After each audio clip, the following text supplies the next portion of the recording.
नाज़रीन, सऊदी अरब की arrival policies को मद्देनज़र रखते हुए बहुत से पाकिस्तान से सऊदी अरब जाने के ख्वाहिशमंद हजरात जो हैं वो सऊदी अरब जाने के लिए एक नए रास्ते से पहुंचे जो उन्होंने एजेंट्स ने दिखाया।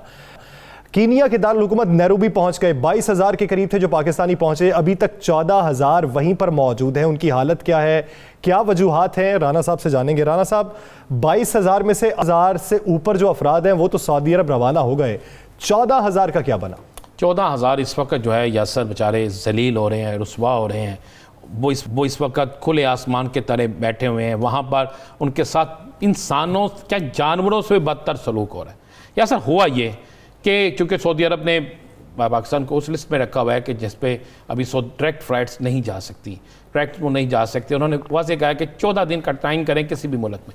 तो पाकिस्तानी झंडों ने खूब कमाल किया। उन्होंने क्या किया, ताशकंद हो गया, दीगर ममालिक के साथ साथ उन्होंने कीनिया, चूँकि आपको तो ऑन अराइवल कीनिया में वीज़ा था पाकिस्तान का, अब तो बंद कर दिया। अब तो बंद कर दिया उन्होंने ऑन अराइवल वीज़ा। उन्होंने एक रेट निकाल दिया कि 2,80,000 दें और 14 दिन होटल में आपका क़याम, वहाँ पे करना, उसके बाद आपका टेस्ट करवाना, टेस्ट करवाने के बाद वहाँ से आपको आगे ले जाएंगे।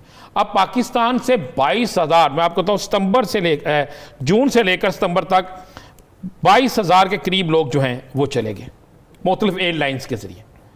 अब जंटों ने उनसे पैसे भी ले लिए, वहाँ भेज दिया। अब तक वहाँ पर जून से लेकर सितंबर तक सिर्फ 8,686 ये लोग सऊदी अरब जा सके।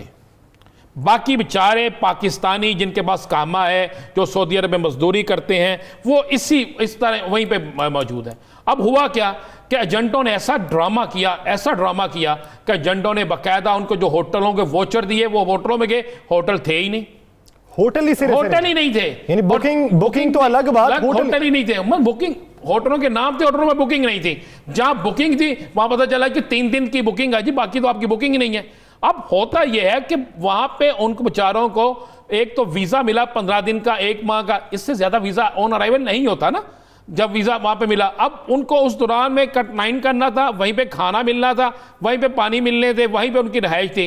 अब वहां पे बेचारे वो गए, पता लगा 5 दिन बाद होटलों से बाहर निकाल दिया गया। कई जगह पे होटल ही मौजूद नहीं है। अब जब तक 14 दिन आप नहीं होटल में रहेंगे, आपको वहां से सर्टिफिकेट नहीं मिलेगा कट-9 का, तो उस वक्त तक तो आप सऊदी अरब जा ही नहीं सकते।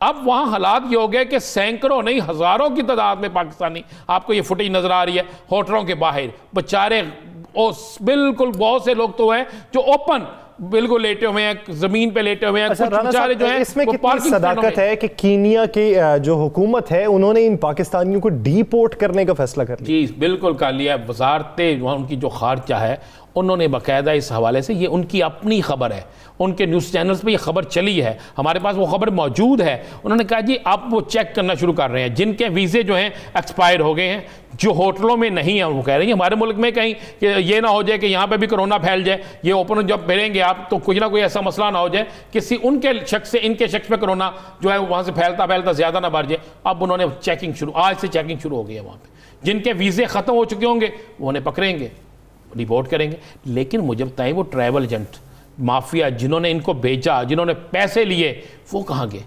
और ये भी सुनने में आ रहा है कि शायद सऊदी अरब की तरफ से भी ये बंद हो गया कि अब वहाँ से एंट्री नहीं दी जा रही। अभी ये सुनने में आ रहा है। लेकिन सबसे खौफनाक चीज़ ये है कि ये 14,000 के करीब लोग ये बेचारे कहाँ जाएं?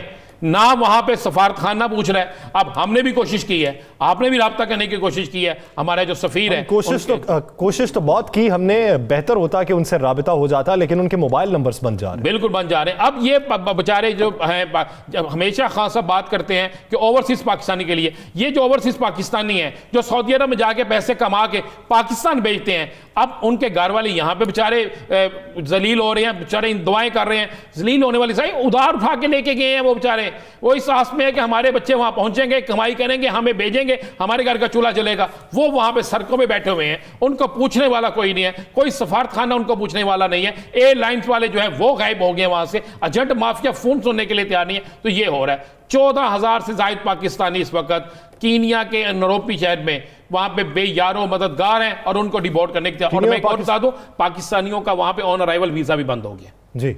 तो इस पर कीनिया में पाकिस्तानी सिफारत खाने का भी मौक़िफ़ आना ज़रूरी है और इसके साथ साथ दफ्तर खारजा को भी इस पर एक्शन लेना। राना साहब, इंतखाबी इस्लाहात को ले लें या चेयरमैन नैब की तौसी, नैब का कवानीन में तरामीम ले लें या नया तकर्रुर ले लें, हुकूमत ये समझती है कि ऑपोजिशन के साथ हम मिल बैठ के बात नहीं करेंगे, सदारती ऑर्डिनेंस ही आएगा। ऑपोजिशन ये समझती है कि अगर आपने तमाम कानून बिलडोज ही करना है तो पार्लियामेंट का फायदा क्या? बिस्मिल्लाहिर्रहमानिर्रहीम, अस्सलातु वस्सलामु अलैका या सय्यदी या रसूल अल्लाह, अस्सलातु वस्सलामु अलैका या सय्यदी या हबीब अल्लाह। देखें यासर, अब लड़ाई पहुंच गई है उस मरहले में जिस मरहले में आप कह सकते हैं कि पंजाबी में जिस तरह कहते थे ना, टीम भटास हो जाएगी, कुछ ना कुछ हो जाना। अब मामला इस तरह हो चुका है कि अपोजिशन, आपको पता है आज पहली दफ़ा दोबारा से अपोजिशन के आपस में बड़े गहरे राब्ते हुए हैं।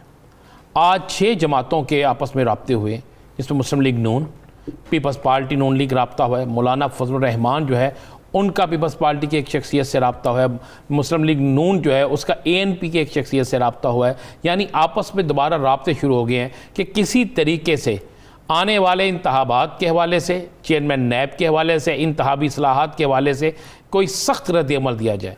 यहाँ तक राब्ते शुरू हो गए हैं कि अगर हुकूमत ऐसे ही करती है तो फिर उसका जवाब जो है दोबारा अदम एतमाद की तहरीक या इस तरह किया जाए कि अवामी तहरीक की सूरत में किया जाए। यानी एक तरफ हुकूमत फ़ैसला कर चुकी है। अच्छा, हुकूमत का जो मौक़िफ़ है वो हुकूमती तर्जमानों के मुताबिक, हुकूमती रद्द-ए-अमल के मुताबिक बिल्कुल दुरुस्त है। उनके मुताबिक कि जनाब हम मियाँ शहबाज शरीफ से क्यों पूछें, मियाँ शहबाज शरीफ जो है वो मुल्ज़म है, उनके ख़िलाफ़ रेफरेंस फ़ाइल हो चुके हैं, और जब रेफरेंस फ़ाइल हो चुके होते हैं तो उस वक़्त वो डिक्लेयर हो चुके होते हैं उन अदारों की तरफ से जिनके, तो इसलिए हम उसको नहीं करेंगे।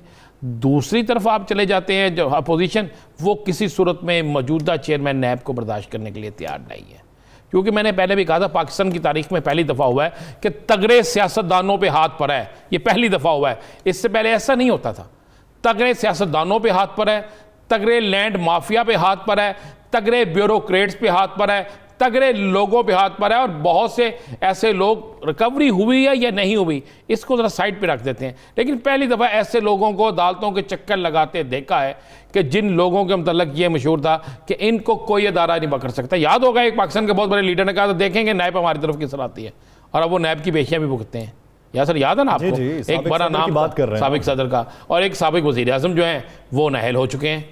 ये सारी चीज़ें हैं। अब इस पे अपोजिशन जो है वो मुत्तहिद होने जा रही है, और अगले 2 से 3 माह बड़े अहम है। यासर राना साहब, यहाँ पे बात ये है, अशतर औसाफ साहब जो साबिक अटर्नी जनरल हैं, उनका ये कहना है कि कानून के अंदर अगर आप सदारती ऑर्डिनेंस भी लाते हैं तब भी आपको मुशावरत करना होगी, और वो अपोजिशन लीडर से करना होगी, क्योंकि अगर कल को ये केस चला जाता है, सदारती ऑर्डिनेंस को चैलेंज कर दिया जाता है, तो फिर इससे आपकी बदनीयती साबित होती है। आप किसी शख्सियत से बातचीत नहीं कर रहे, आप ओहदे से बातचीत करने के मजाज हैं जो कानून के अंदर मौजूद है। अगर वहां पर सुबकी होती है तो फिर हुकूमत को बैकफुट पे तो जाना होगा। या सर मैं इसलिए कह रहा हूँ कि अगले 3 माह जो है ना, ये पाकिस्तान की सियासत में बड़े अहम तरीन है, बड़े अहम तरीन है।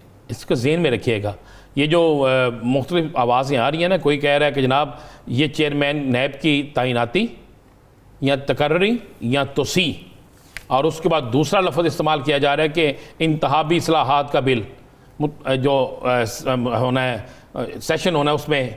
ये सारी चीज़ें जो आवाज़ें आ रही हैं, ये आवाज़ें ऐसे नहीं आ रही। हुकूमत इतनी जल्दी वैसे नहीं कर रही। यासर ज़हन में रखिएगा, हुकूमत इस मामले को आगे लेके जा सकती थी ना, जा सकती थी। सिर्फ एक मामला था जिसमें जल्दी की जा सकती थी, वो चेयरमैन नैब का है, और वो कह सकते थे कोई रास्ता निकल सकता था। इंतहाबी इस्लाहात वाले मामले पे हुकूमत की बड़ी तेज़ी, इसका मतलब है कि अगले 2 से 3 माह हुकूमत भी देख रही है कोई ऐसे हालात आ रहे हैं या ऐसे हालात आ सकते हैं, या अपोजिशन की तरफ से उन्हें खदशात है कि अपोजिशन को ऐसी चाल चल सकती है कि इन मामलात को, इन तमाम चीज़ों को फौरी कर लिया जाए ताकि आइंदा आने वाले वक्त जो है इनके लिए प्रॉब्लम ना बने।